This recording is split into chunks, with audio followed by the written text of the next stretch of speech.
a notion of fairness, compassion, level playing field. You're okay, I'm okay. Has nothing to do with anything in the quest for parity, for competitive hope. Women are very, very, very good excuse makers. They have an incredible ability to subtly insult or put down, particularly the short, small man who has no personality, no appearance. Do not mistake politeness, genteel politeness, for acceptance. Do not mistake a personality, a sweet personality, for confirmation.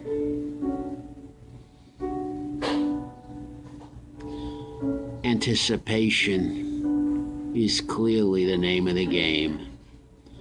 The ability to empathize, to put your mind projectively in the mind of the woman. That's our subject today, a short, small man trying to survive socially with a woman and be accepted and confirmed as a man. Very difficult. He has to compromise his goals and his dreams. He cannot compare himself to his taller, more appealing adversary, the TDH. He has a short, rigid, tight leash out there.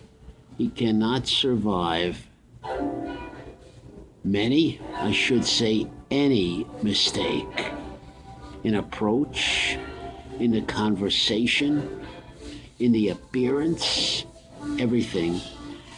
The short, small, ugly man, like me, has to be on bring his A game. This takes intelligence, it takes maturity, it takes a lot of practical street smart and skill. It takes experience.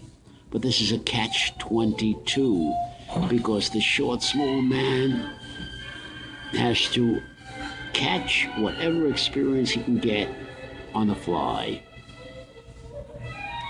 No woman is going to give him quality contact, quality time, quality acceptance.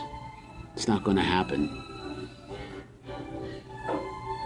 He's got to glean an awful lot, and he operates from a severe deficiency of good information. A lot of it is guesswork, but he doesn't have the experience, the direct personal experience to come up with the functional, effective guesses. Everything happens on the fly. The environment impresses itself upon the short, small, ugly man's play. He's always a candidate for visceral, repulsive rejection from the woman. And I'm not even talking about your TDH. Your TDH thinks he's 10 times better than the short, ugly man. He knows he can wipe the short, ugly man out. They come into a nightclub or a club. Everybody sizes up the arena. What's my competition? Who's going to be a problem? What women can or can I not approach? Height's a big factor here. Height is an awful obstacle to overcome, the height challenge. Awful obstacle, especially in the arena where things happen quickly. A short, small, ugly man like me, he's wiped out in the arena. He's wiped out. He's not even taken seriously.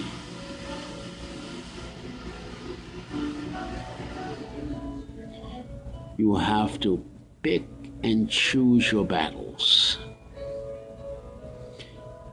And anyone, my short, small, challenged friend, that tells you it's not a war out there, it's not a battle out there, try a little tenderness. Is humane and compassionate out there? I say one word: bullshit. Bullshit. You have to claw and fight for everything out there. Then it comes a question of, are you bringing the right armament to the battle? It's a practical battle. It's as practical as that. It's serious out there. Short, small, challenged man has to know exactly how to disappear, how to not overstay his welcome. He's got to anticipate. He's got to project into the future. He has to watch the behaviors, the objective behaviors, very carefully. He has to follow the track of the hot genital strivings. Where are they pointing? Where are they going? What do they indicate? He has to look at himself over and over again, hold the mirror of the experiential happening in the arena, where the stresses, the high stresses, the tensions, the anxieties, the fears are ominous. Plan his next move with the tactical skill of a general in a planning for battle.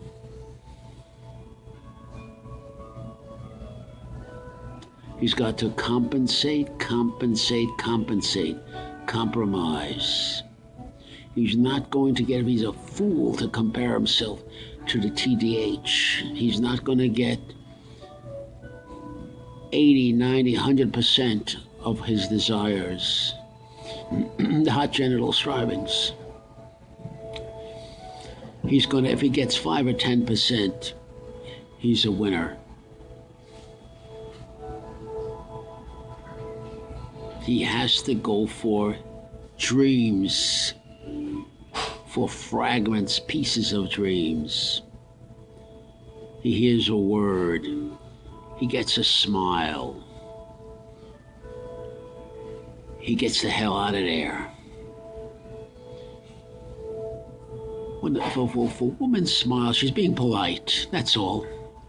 But if the short, small, ugly man who is always in a position to get Quasimodo, visceral, repulsive feedback from the woman in the social arena, in the battle, on the battlefield, then he has to know when to get the hell out of there. He gets a smile, he gets a exciting word. End the conversation, my friend, get the hell out of there. You can build yourself one terrific fantasy around that word, around that smile, around that fragment of body language, of delusive acceptance. He has to pick his spots with meticulous finesse. He has to choose his battles. He has to have an alter ego that drives him, that is his anger, that is his assertiveness. That ego draws the line in the sand and says that behavior from that social performer is not going to stand. That's not him talking, it's his alter ego talking, that's watching. That is objective and has nothing to gain in the situation and nothing to lose. Therefore, he can speak the objectivity of the situation. He sees an insult, for example, verbal violence, an insult to the short man. It's usually masqueraded. And he screams to the short man, in the short man's head, this is the alter ego, and said, this won't stand. I don't approve of this. This will not stand. You must assert yourself here. You must fight back. I won't take this. I'll draw a line in the sand. Do you agree with that, short, small man? See, he has to hear that voice prompting him. It's very important that the short, ugly, challenged man like myself assert yourself. Don't let insults, put downs, go unchallenged. Verbal violence is vicious. Verbal violence is insulting. Verbal violence is probably worse than getting punched. It can't stand. It must not be allowed to stand. But you have to choose your battles, you have to be subtle. If you know your opponent, your adversary, is too strong, too tough, is a street fighter. For a woman, I call a female street fighter the one who is elaborate, subtle in her insults, put downs, and evasiveness. Now, for the man, it's a different thing. For the man, he's out there. You know what you're dealing with for the most part. If you've been insulted, a man insults you, he's stupid in the way he insults. Women are smart in their insults and puts down. A man is stupid in the way he insults. It's obvious. Verbal violence, physical threat, that's obvious, man. He doesn't play no game. It's right there. You can see it. That's where that voice in the head said, I draw a line in the sand. This won't stand. I don't want this to stand. Do you agree with me, short, small man? Let's do something about it. That's the alter ego talking. Let's stop it. Right here, right now.